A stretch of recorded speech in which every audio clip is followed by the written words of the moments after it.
Hello friends, எல்லாருக்கும் வணக்கம். So எல்லாரும் எப்படி இருக்கீங்க? நல்லா இருக்கீங்களா? ஸோ இந்த வீடியோவில் நம்ம வந்து பார்த்தோம் அப்படின்னா நீங்கள் டைட்டில் வந்து கண்டிப்பாக பார்த்துருப்பீங்க. Can an average person crack the RRB PO? இதுதான் வந்து டைட்டில். இந்த ஒரு கொஷினை வந்து நான் ரீசெண்டாக வந்து ஒரு இடத்துல வந்து பார்த்தேன். ஸோ அதனால் வந்து ஏன் நம்ம அதை பற்றி பேசக்கூடாது அப்படிங்கிறதுக்காக தான் இந்த வீடியோ நான் வந்து எடுத்தேன். ஓகேவா? இதை வந்து ஆர்ஆர்பி பிஓ அப்படிங்கிறத விட பொதுவாக பேங்க் எக்ஸாம்ஸாக இருக்கட்டும், இல்லை வந்து ஒரு இன்சூரன்ஸ் எக்ஸாம்ஸாக இருக்கட்டும், அதுக்கு வந்து இந்த கேள்வியை வந்து நீங்கள் வந்து ஃபிட்டாக வந்து வச்சு இருந்து இது வந்து என்னுடைய பதிலை வந்து நீங்கள் வந்து எடுத்துக்கலாம். ஓகேவா? ஃபர்ஸ்ட் திங் நம்ம வந்து நான் ஸ்ட்ரெயிட்டாக பாயிண்ட்டுக்கு போயிடுறேன். எனக்கு மற்ற எக்ஸாம்ஸை பற்றி நம்ம இதை பற்றி பேச வேணாம். ஓகேவா? ஒரு எஸ்எஸ்சி, ஒரு நீட் எக்ஸாம், ஒரு டிஎன்பிஎஸ்சி, யூபிஎஸ்சி, அதை பற்றியுமே நம்ம வந்து பேச வேணாம். இதில் வந்து நீங்கள் வந்து நிறைய எக்ஸாம்ஸ் நீங்கள் வந்து யூபிஎஸ்சிலலாம் கூட பார்த்துருப்பீங்க. என்ன சொல்கிறது, கவர்மெண்ட் ஸ்கூலில் படிச்சுட்டு பெரிய இந்த மாதிரி வந்து யூபிஎஸ்சி எக்ஸாமுங்கிறத விட பொதுவாகவே கவர்மெண்ட் ஸ்கூலில் படிச்சுட்டு எவ்வளோ பெரிய ஆளானே அப்படிங்கிற மாதிரி வேணால் ஒரு டாபிக்ஸ்லாம் நிறைய நீங்கள் வந்து பார்த்துருப்பீங்க. ஸோ இது யூபிஎஸ்சி நான் சொல்கிறேன், பொதுவாக தான் சொல்கிறேன். அப்படி இருக்கும்போது எதுக்காக அதை நான் சொல்கிறேன் அப்படின்னா, எங்கேயுமே நீங்கள் எந்த ஒரு இடத்தையுமே வந்து இருந்துட்டு உங்களால் எவ்வளோ பெரிய இடத்தையுமே போய் ரீச் பண்ண முடியும். ஓகேவா? அதான் நான் இங்கே வந்து தெளிவாக சொல்லிடுறேன்.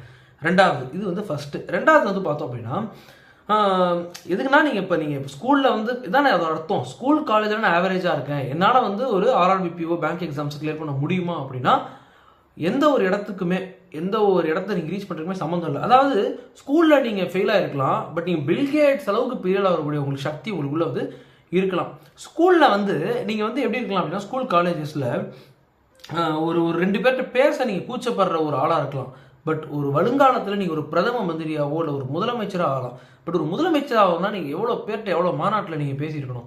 அந்த ஒரு ஸ்கில்லை கூட நீங்கள் ஃபியூச்சர் என்ன பண்ணிக்கலாம், டெவலப் பண்ணிக்கலாம். ஸோ உங்களோட ஃப்யூச்சர் வந்து ஒரேடியாக வந்து முன்னாடி இருந்தது இப்போ இருந்ததை பற்றி டிட்டர்மின் பண்ண முடியாது. அதாவது எந்த நேரத்துலையும் உங்களோட ஃப்யூச்சரை நீங்கள் வந்து மாற்றலாம் அப்படிங்கிறத நான் சொல்ல வரேன். ஓகே, ஸோ நீங்கள் இன்கேஸ் வந்து இதுக்கு முன்னாடி ஆவரேஜான மார்க்ஸ் எடுத்திருக்கீங்க அப்படின்னா நெவர் மைண்ட். அதான் வந்து ஃபர்ஸ்ட் திங். அதை பற்றி நீங்கள் வந்து கொஞ்சம் கூட கவலைப்படாதீங்க. இது வந்து ஃபர்ஸ்ட் திங்.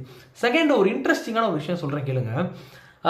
ஒரு ஸ்கூல் லெவலில் நீங்கள் வந்து ஒரு பெரிய ஒரு அறிவாளி, ஒரு டாப்பராக இருந்தீங்க அப்படின்னாலோ, இல்லை காலேஜ் லெவலில் ஒரு டாப்பராக இருந்தீங்களாவோ, அதுக்கு இதுக்கு சம்மந்தம் கிடையாது. ஏன்னு சொல்கிறேன், ஒரு பேங்க் எக்ஸாமும் கிடையாது. எனக்கு தெரிஞ்ச வரைக்கும் பெரும்பாலான காம்படிட்டிவ் எக்ஸாம்ஸ் இதுதான். ஓகேவா? மேக்ஸிமம் இதுவாக தான் இருக்கும். எப்படி அப்படின்னு கேட்டிங்கன்னா, ஒரு எக்ஸாம், காம்படிட்டிவ் எக்ஸாமுங்கிறது வந்து பார்த்தோம் அப்படின்னா ஒரு லாங் ரன்னில் கன்சிஸ்டன்சி தேவை. இது வந்து இன்னைக்கு படிச்சு நாளைக்கு மார்க் எடுக்கிற கதை கிடையாது. ஓகேவா? நான் காலேஜ் படிக்கும்போது நான் வந்து பார்த்துருக்கேன், இன்டர்னல் எக்ஸாம் வந்து இருக்கும். ஓகேவா? காலையில் இன்டர்னல் எக்ஸாமுக்கு 2 நாளைக்கு முன்னாடி படிப்பாங்க, சூப்பராக மார்க் எடுத்துருவாங்க இன்டர்னல் எக்ஸாமில். ஓகேவா? நம்ம ஒரு வாரமாக படிப்போம், நம்மளால் அந்த மார்க் எடுக்க முடியாது. காரணம் என்ன அப்படின்னா, அதுக்கான நுணுக்கங்கள், டாக்டிக்ஸ் அதெல்லாம் வந்து வேற. அது இம்பார்ட்டன்ட் கொஷின் நிறையா இருக்குது, அதை வந்து படித்து வந்து போயிடுவாங்க. அந்த இம்பார்ட்டன்ட் கொஷின், நுணுக்கங்கள், வெங்காயங்கள் ஒன்றுமே இங்கே வந்து கிடையாது. ஓகேவா? இங்கே வந்து ஒன்லி 2 திங்ஸ் தான். ஒன்று வந்து ஹார்ட் ஒர்க், இன்னொன்று வந்து கன்சிஸ்டன்சி. எதுக்காக நான் சொல்கிறேன் அப்படின்னா, ஸ்கூல் லெவலில் டாப்பராக இருந்து காலேஜ் லெவலில் டாப்பராக இருந்தால் கூட இங்கே வந்துட்டு ஆர்ஆர்பி கிளியர் பண்ண முடியும் அப்படிங்கிறத சொல்ல முடியுமா அப்படின்னா முடியாது. ஓகேவா? அப்படிங்கிற கேரண்டி கிடையாது. ஓகேவா? அதுதான் நான் சொல்ல வரேன். கிளியர் பண்ண முடியாது அப்படிங்கிறதெல்லாம் தாண்டி கேரண்டி கிடையாது. நான் வந்து காலேஜில் வந்து ஒரு 8 சிஜிபி, இப்போ 9 சிஜிபி எடுத்திருக்கேன், முடியுமா? கேரண்டி கிடையாது. ஓகே, சொல்லவே முடியாது, கேரண்டியே கிடையாது. அதுதான் அதில் முக்கியம். Second thing.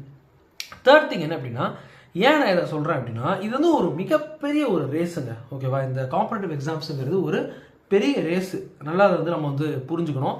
இதில் என்ன ஒன்று அப்படின்னு கேட்டிங்க அப்படின்னா, ஒரு மாதம் நீங்கள் வந்து இன்ட்ரெஸ்டிங்காக படிப்பீங்க, கண்டிப்பாக படிப்பீங்க. ஒரு மாதம் படிப்பீங்க, 2வது மாதம் படிப்பீங்க, 3வது மாதம் படிப்பீங்க, 4வது மாதம் தூக்கி ஓரமாக வச்சுட்டு உங்கள் வேலையை பார்த்துட்டு போயிட்டே இருப்பீங்க. ஓகேவா? ஏன்னா அவ்வளோ பெரிய ஒரு பேஷன்ஸ் தேவை. ஓகேவா? மிகப்பெரிய ஒரு பொறுமை தேவை. அதை விட முக்கியம் என்ன அப்படின்னா, பெஸ்ட் ஆஃப் த பெஸ்ட்டாக தான் அவங்க என்ன பண்ணுவாங்க, செலக்ட் பண்ணுவாங்க. ஓகேவா? செலக்ட் பண்ணுவாங்கிறத விட அவ்வளவு காம்படிஷன் அப்படிங்கிறது இருக்கும். ஓகே, ஸோ அப்போ என்ன பண்ணணும் அப்படின்னா, யார் வந்து ரெகுலராக சூப்பராக படிச்சுட்டு இருக்காங்களோ அவங்களால தான் கிளியர் பண்ண முடியும். ஒரு மாதத்தில் படிச்சுட்டு அடுத்த மாதம் கிளியர் பண்ணுற கதை வந்து கிடையாது. சரி, உங்களுக்கு நான் இன்னும் கொஞ்சம் குழப்பாமல் கொஞ்சம் புரிகிற மாதிரி இன்னும் கொஞ்சம் கரெக்டாக சொல்கிறேன். இப்போ வந்து நம்ம வந்து என்ன பண்ணுவோம் அப்படின்னா, ஒரு ஆவரேஜான ஒரு பையனை என்ன பண்ணுவோம் இருப்போம். நான் பேங்க் எக்ஸாமில் கவனிச்ச ஒரு விஷயம் என்ன அப்படின்னா, புவர் ஸ்டூடெண்ட்ஸ் யாருமே வர்றது கிடையாது. புவர் ஸ்டூடெண்ட்னா இப்படி உங்களுக்கு புரிய வைக்கிறேன். எனக்கு தெரிஞ்ச ஒருத்தர் வந்து பார்த்தோம் அப்படின்னா, அவருடைய பொண்ணு வந்து பேங்க் எக்ஸாம் கிளியர் பண்ணணும் எப்படி அப்படிங்கிறதுக்காக என்கிட்ட வந்து கேட்டார். நான் சொன்னேன், சரி சார், ஓகே, நீங்கள் வந்து எனக்கு அவர் ரொம்ப தெரிஞ்சவர், அதனால் வந்து எனக்கு வந்து நீங்கள் வந்து பேசுவாங்க சார், நான் சொல்கிறேன் அப்படின்னு. பட் அதுக்கப்புறம் நான் கொஞ்ச நேரம் கழிச்சு அவர் கூப்பிட்டாருன்னா, என் பொண்ணுக்கு வந்து மேக்ஸ் அப்படிங்கிறதே வராது, ஸோ அதனால் பயப்படுறா வேலை படிக்கிறதுக்கு, அதனால் வேணாம் அப்படின்ட்டாரு. ஸோ மேக்ஸ் வராது அப்படின்னு நிறைய பேர் இருப்பாங்க பார்த்தீங்களா, அவங்களும் அந்த சைடு வரவே மாட்டாங்க. ஸோ உங்களுக்கு புரியும்னு நினைக்கிறேன். மேக்ஸ் வராதுங்கிற கேட்டகரி இந்த சைடே வரமாட்டாங்க.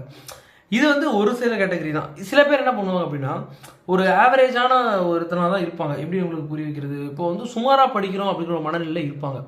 அவங்களுக்கு எப்படின்னா, ஒரு சாதாரண ஒரு கம்பெனியில் போய் பிளேஸ் ஆகிட்டு ஒரு அப்படியே வந்து ஒரு சேலரி 25,000 30 35 40 மேரேஜ் கிட்ஸ் இப்படி செட்டில் ஆகிடுவாங்க.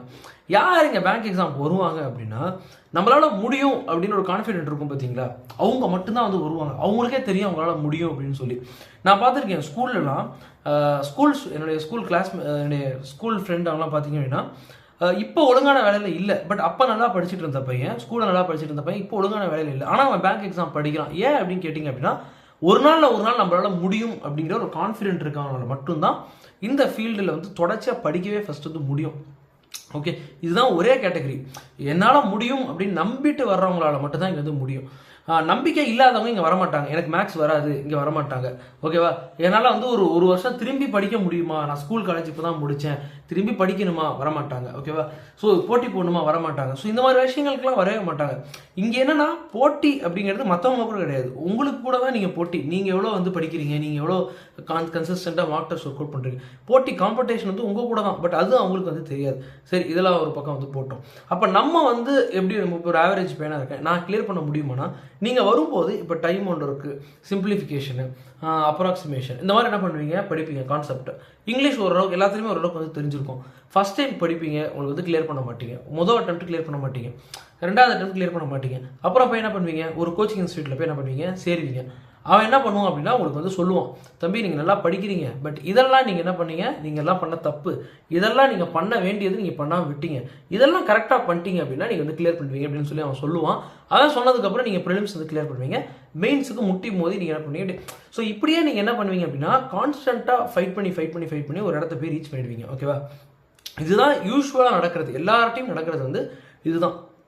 நேரடியாக சொல்ல வர்றதுனா, கிளியர் பண்ணுறதுல பெரும்பாலான பேர் வந்து ஆவரேஜ் தான். ஓகேவா, சரி, நான் வந்து பார்த்ததில் வந்து இப்போ என்னுடைய பேட்ச்மேட்ஸ் வந்து பார்த்தோம் அப்படின்னா, நான் ஒரு 20-30 பேர் வந்து பார்த்துருப்பேன் தமிழ் ஆளுங்களை, என் கூட கிளியர் பண்ணவங்கள. இந்த 20-30 பேர்த்தில் வந்து காலேஜில் ஓஹோன்னு இருந்தவங்களாம் யாருமே கிடையாது, ஸ்கூலில் ஓஹோன்னு இருந்தவங்க இங்கே யாருமே கிடையாது.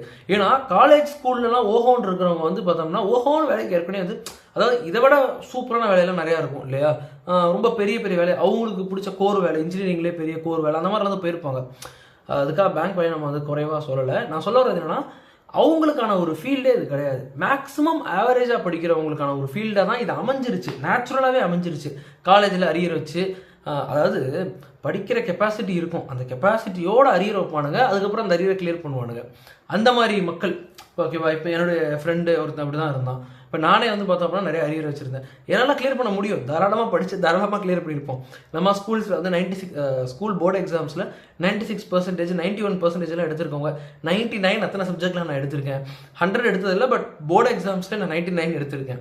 ஸோ ஒரு 10th 96%, 12th வந்து 91%, 12th இன்னும் கூட எடுத்துருக்க வேண்டியது எடுக்கல. ஸோ அப்படி இருக்கும்போது படிக்கிற கெப்பாசிட்டி இருந்து படிக்காமல் இருப்போம் பார்த்தீங்களா, அவங்க தான் பெரும்பாலும் வந்து என்ன பண்ணுவாங்க, இங்கே வருவாங்க. காலேஜ் ஸ்கூலில் கோட்டை விட்டவங்க, இல்லை அப்படியே ஆவரேஜாகவே இருந்து, இவ்வளோ நாள் நம்ம ஆவரேஜாக இருந்துட்டோம், இன்னும் கொஞ்சம் பெருசாக தான் போகணும்னு நினைக்கிறவங்க, இப்படி தான் வந்து வருவாங்க. ஸோ நீங்கள் வந்து இன்கேஸ் வந்து ஆவரேஜாக இருக்கும் அப்படின்னா நீங்கள் வந்து கவலைப்பட வேண்டியதில்லை. ஓகே, சரி, நான் இன்னும் நிறையா வந்து சொல்லுவேன், பட் ரொம்ப கதையாக பேசுகிற மாதிரி ஆகிடும். ஸோ முக்கியமாக சொல்ல வேண்டிய விஷயம் என்னன்னா, இன்கேஸ் நீங்கள் ஆவரேஜாக இருந்தால் கூட கன்சிஸ்டண்ட்டாக நீங்கள் ஒர்க் பண்ணுறீங்க அப்படின்னா உங்களால் முடியும். அதாவது உங்களால் நம்மளால் முடியாதது நிறையா இருக்கும் இல்லையா. இப்போ போயிட்டு நான் வந்து போயிட்டு ஒரு மராத்தன் ரேஸில் ஜெயிக்க முடியுமானா தெரியல முடியுமான்னு. ஸோ நம்மளால் முடியாதுன்னே நிறைய விஷயங்கள் இருக்கும். ஓகேவா, இப்போ திடீர்னு இப்போ இந்த வருஷம் வந்து ஒலிம்பிக்ஸ் வைக்கிறாங்க, அந்த ஸ்போர்ட்ஸே எனக்கு விளையாட தெரியாது, நான் அந்த ஸ்போர்ட்ஸில் போயிட்டு நான் ஒலிம்பிக்கில் போய் கோல்டு அடிக்கணும் அப்படின்னு வச்சுக்கோங்களேன், அது முடியுமா, எனக்கு சொல்ல தெரியல. ஓகேவா, ஸோ அந்த மாதிரி உங்களோட கெப்பாசிட்டிக்கு மீறி இதை வந்து ஒரு பெரிய அசுரர்கள் தான் செய்ய முடியும், இதை வந்து பெரிய ஒரு ஏலியன்ஸ் தான் செய்ய முடியும், இதை வந்து டாப்பர்ஸ் தான் செய்ய முடியும். ஸ்கூல்ஸில் பெரிய டாப்பர்ஸாக இருந்திருக்கணும், காலேஜில் பெரிய டாப்பர்ஸாக இருந்திருக்கணும், அப்படியா இப்படியானலாம் ஒன்றுமே வந்து கிடையாது. ஓகேவா, கரெக்டாக நீங்கள் படிச்சிங்கன்னா கரெக்டாக கிளியர் பண்ணிடலாம். இதை பற்றி நீங்கள் யோசிக்க வேண்டிய அவசியமே கிடையாது. ஓகே, கரெக்டான ஸ்ட்ராட்டஜி ஆனால் வேணும்.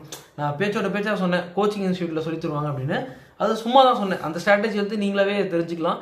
என்னுடைய 2-3 வீடியோக்கு முன்னாடி போட்டிருப்பேன், கோச்சிங் இன்ஸ்டியூட் ரோல் எந்த அளவுக்கு இருக்குது அப்படின்னு சொல்லி, அதை நீங்கள் போய் பாருங்கள். ஓகேவா, ரைட், இதெல்லாம் வந்து ஒரு பக்கம் போட்டோம்.